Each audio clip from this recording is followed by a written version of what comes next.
So students, after studying this module, you will be able to know the relationship between the stakeholders and the strategic management.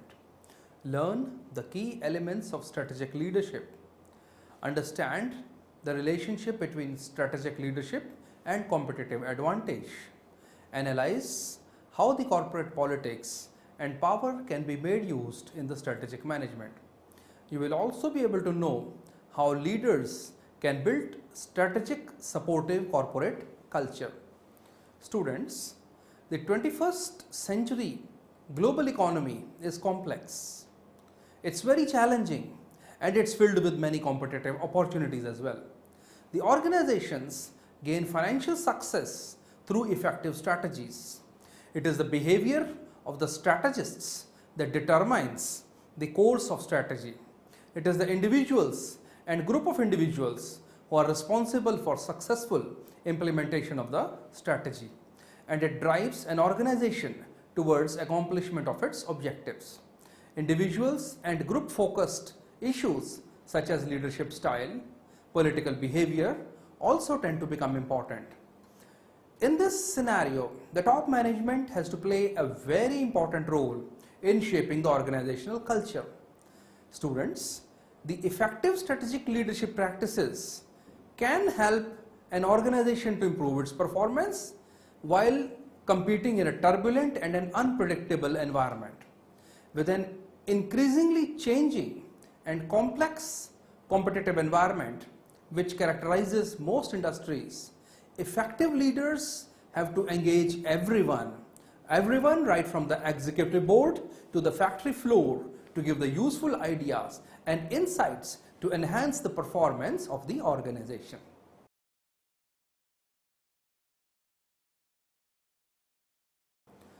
So now let us discuss the relationship between stakeholders and strategic management. Stakeholders are the individuals and the groups who can affect and are affected by the strategic outcomes achieved and also have claims on the firm's performance. Shareholders can be divided into internal as well as external stakeholders. Internal stakeholders include the owners, the shareholders, the managers and the employees. On the other hand, the external stakeholders of a firm include the customers, the suppliers and the government. For a firm, it is really very important that they are able to manage all the stakeholders and gain their support so that they can have an effective implementation of the strategy. Stakeholders have the power to oppose the top management and can be a hurdle in the strategic formulation and implementation. Therefore, it is imperative on the part of top management to maintain a cordial relationship between various stakeholders. Managing effective relationships in the stakeholders is crucial for the strategic management of an organization. So students, now let's try to study the organizational stakeholder relationship. The organization's association with its stakeholders is a two-way relationship. Every relationship is a two-way relationship, and so is the relationship between the stakeholder and an organization. Stakeholders provide support and resources to the organization, and in return the organization tries to satisfy and protect the interests of the stakeholders and honor their legitimate claims. For example, the external stakeholders such as the customers pay the price for the products and the services. Suppliers provide the raw material, the creditors give the finance, and the government provides the support through legislation and regulation. The stakeholders in return have certain expectations and claim from the organization. The customers expect good quality of the product and value for money. The creditors expect timely payment of interest, and the government expects that the organization pays the taxes and complies with the rules and regulations. So students, different type of stakeholders have got different expectations as well as claims. Some stakeholders expect monetary returns, while some also expect the non-monetary returns in terms of the product quality, in terms of environmental safeguard and a better quality of life. Organizations have also recognized that all stakeholders are not important to them. For example, We have two companies, Airbus and Boeing. Both of them face pressures from many stakeholders. These stakeholders include the airline workers, the unions, the governments, the politicians, the regulatory organizations, the safety organizations, the environmentalist groups, and many more. However, not all of them are important, but some of them are really very, very important. For instance, the pressure which Federal Aviation Administration, a department which is regulating the aviation industry in United States, is going to have is more important as compared to the pressures which will be exerted by other stakeholders. It will have a direct impact on the standards to which aeroplanes must adhere to, and thus will have a very strong impact on the business of the two companies. The interests of the stakeholders can have lesser impact. It is because stakeholders are remote, they have low power, or because the relationship between them and the business is not so important, and hence there can be lesser attention to them. It becomes important for the organization to analyze how significant a stakeholder is relative to other stakeholders, so that organization can effectively manage the relationship between them and pay attention to their expectations as well as the claims. This management of stakeholders relationship is studied with the help of stakeholder analysis. So students, stakeholder relationship management needs stakeholder analysis, which can be done to identify the relative importance of various stakeholders and ensure that the expectations of the key stakeholders are satisfied first. The basic idea behind the shareholder analysis is that not all stakeholders are equally important and have the power to put pressure on an organization. Another reason for prioritization is the restricted ability of the organization to satisfy the diverse needs of various stakeholders. The expectations and claims of the stakeholders put pressure on limited financial resources of the organization. Therefore, it is a rational decision for the organization to assign priority to the stakeholders on the basis of the power, interest, and the legitimacy. Stakeholder analysis follows the following steps. The first step is identifying the stakeholders. After you have identified the stakeholders, you need to identify their expectations, their interests, and the concerns. Once this has been identified, then you have to identify the claims that stakeholders are likely to make to an organization, and then identify which stakeholder is more important from the perspective of the organization. After you have set down these priorities, you have to identify the strategic challenges which involve in managing the stakeholder relationship. A simple template, such as shown above, can be prepared to demonstrate the results of stakeholder analysis. The process of creating a graphical illustration of stakeholder analysis is known as stakeholder mapping. Many organizations do the stakeholder mapping so as to get a graphical overview of how stakeholders can be graded into in terms of their relative importance. Stakeholder analysis facilitates prioritization of stakeholders on the basis of their expectations and claims to the organization. The most powerful, the support or the opposition of a particular stakeholder, more is its power and more is its importance for the organization. The prioritization of the stakeholders helps the organization in devising engagement tactics so that the expectations are fulfilled and the claims are satisfied in the best possible manner.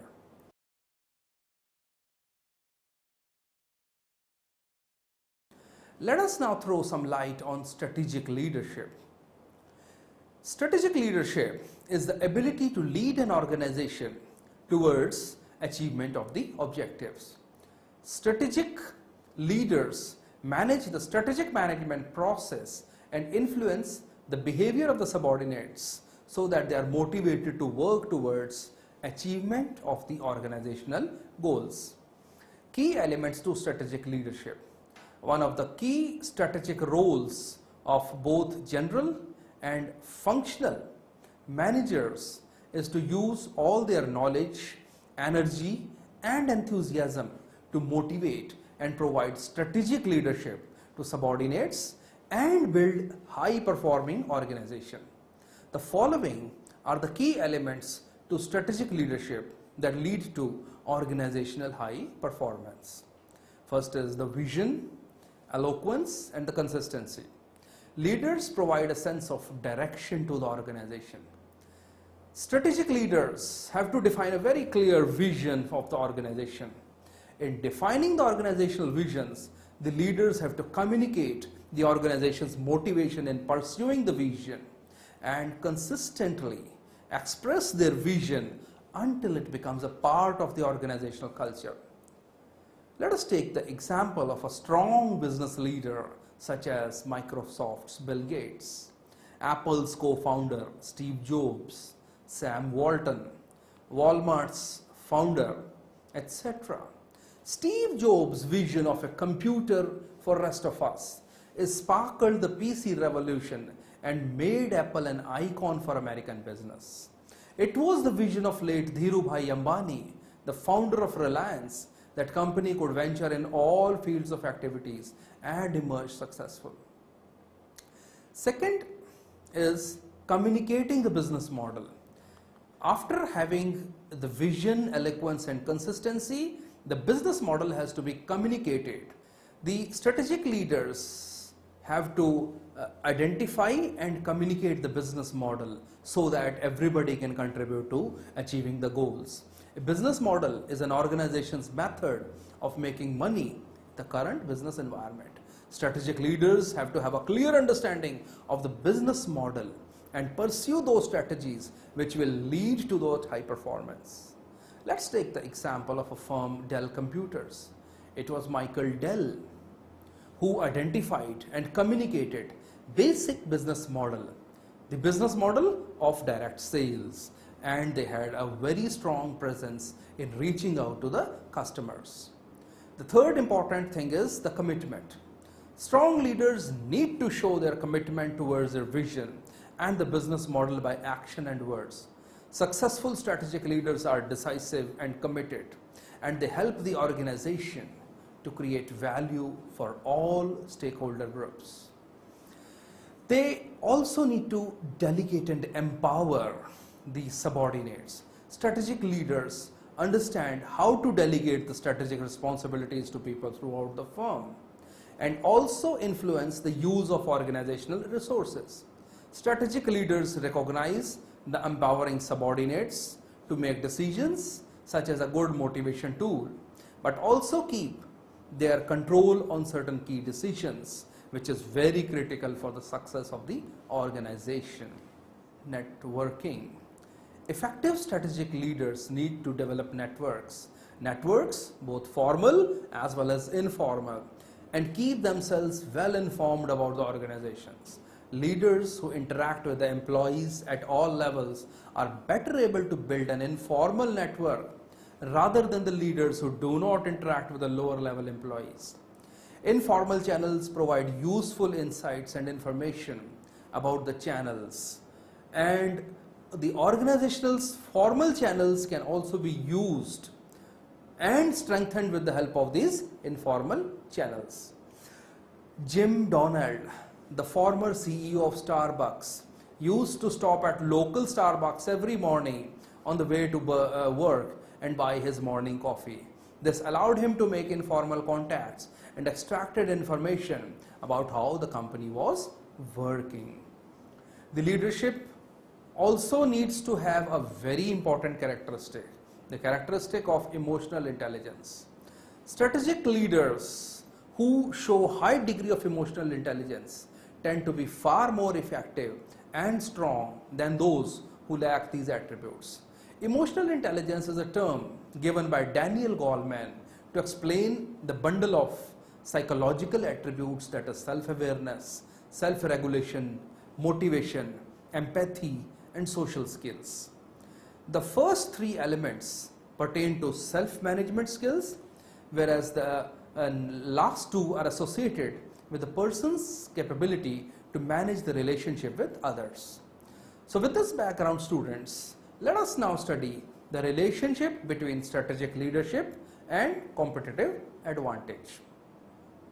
Students, strategic leadership is about how to effectively manage a company's strategy making process to create competitive advantage.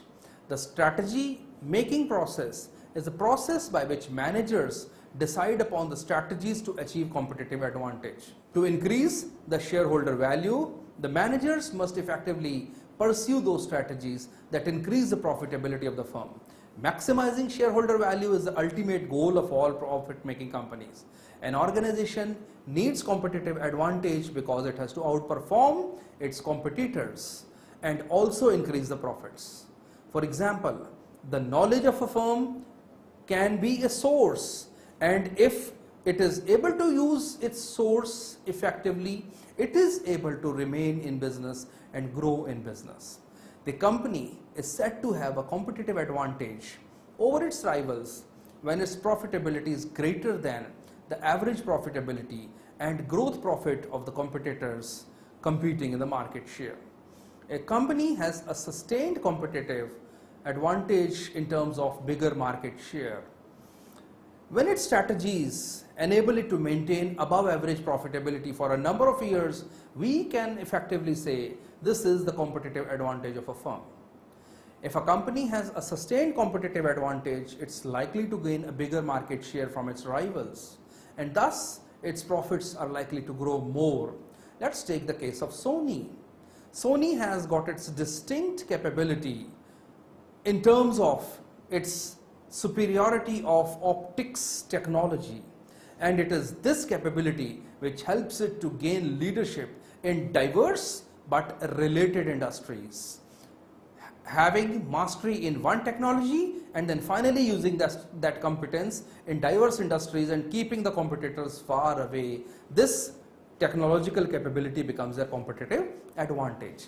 Strategic leadership is crucial in ensuring that strategies that give the organizations the competitive advantage are formulated and implemented in an effective manner.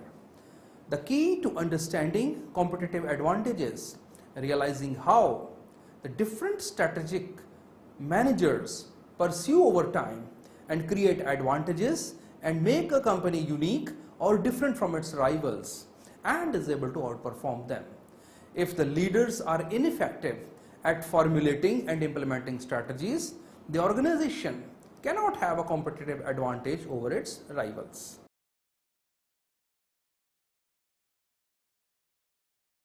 So students, now we'll focus on corporate politics and power. All corporate cultures include a political component, and therefore all organizations are political in nature. Strategists need to understand this fact and recognize that organizations are a part of the society in which they exist. Organizational members will bring their own likes, dislikes, views, opinions, prejudices, and inclinations when they enter into the organizations. The behavior of managers cannot be purely logical. Therefore, an understanding has to be attained of how corporate politics works and how the use of power is to be made more effective for strategic management. But before we do that, first let's try to recapitulate once again what do we mean by power. As we all know, power is basically the ability of individuals to influence others, and corporate politics is carrying out of activities which are not prescribed by the policies for the purpose of influencing the distribution of advantages within the organization. Use of politics and power are a part of the behavioral implementation by the strategists. The exercise of politics and the use of power has two implications, one positive and other negative. When seen negatively, power and politics are basically meant for domination, manipulation, and suppression.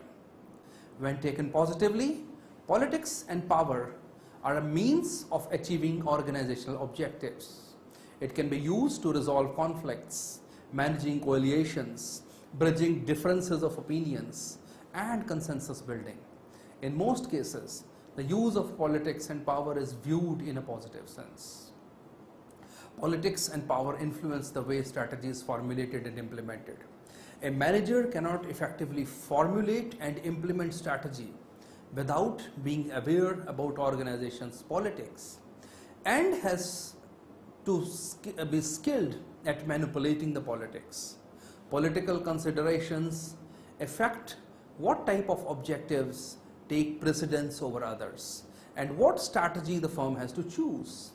There is even more politics involved at the implementation stage as compared to the one at the formulation stage, because politics and power can have a lot of implications and can impact number of elements during the implementation process. The nature of strategy implementation requires consensus building, managing partnerships, and creating commitments. For example, resource allocation in an organization is usually a political decision which results in allotment of scarce resources amongst different organizational units. Therefore, the strategists need to identify when to use power, when to use politics in order to get the things done. And they also should know when to avoid politics and when to avoid the use of power as well, so as to maintain a harmony within the organization. Strategists can perform the task of strategic management better by having an understanding of the use of politics and power.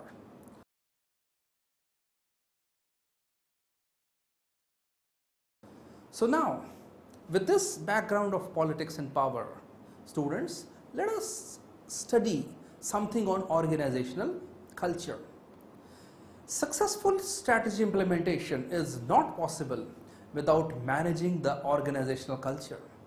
Organizational culture refers to a complex set of ideologies, symbols, core values which are shared throughout the firm and influence how a firm conducts the business.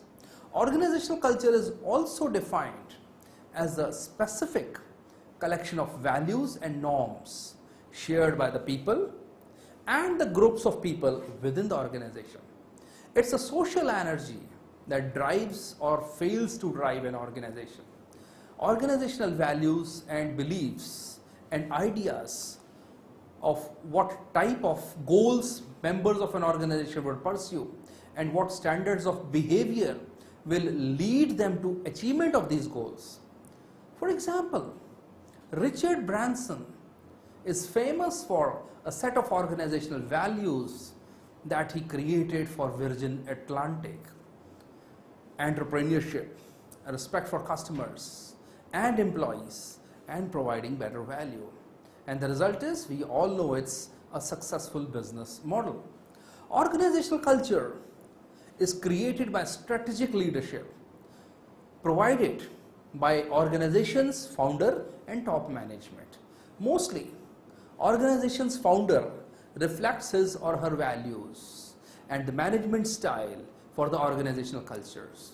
These values and norms, which have been established by a founder, are imbibed by the successive managers as well.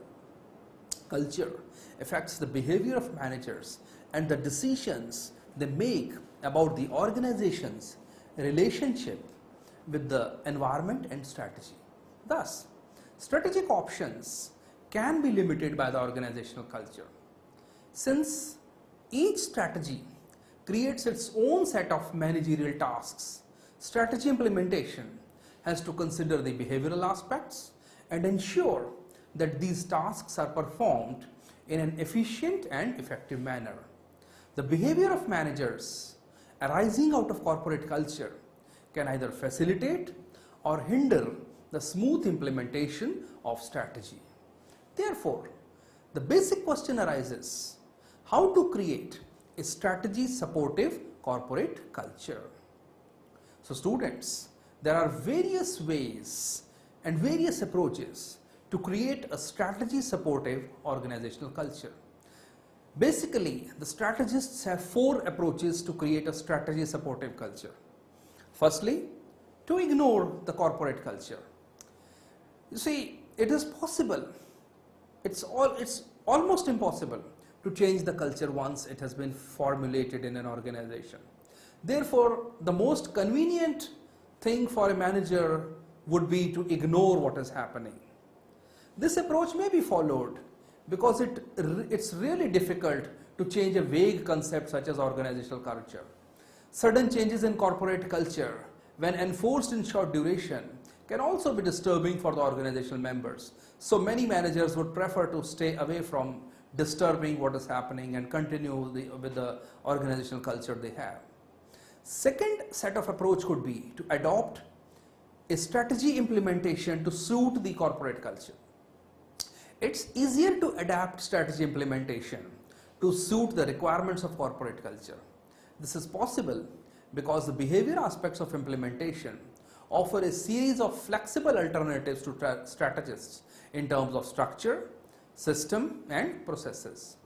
These variables could be adjusted to fulfill the interests of corporate culture. However, each situation in the organization would call for an innovative solution and would test the capabilities of managers as strategies. Third approach is to change the organizational culture to suit the strategic requirements. Definitely it's a very difficult thing. It's not easy to change the corporate culture, but in some cases it may be necessary to do it.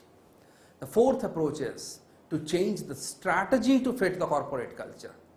It's definitely far more cost effective to consider the cultural dimension while formulating the strategy rather than changing the culture to suit the strategy. If the cultural barrier is faced after strategic implementation, it's advisable to leave the strategy or use the combination of above 3 approaches.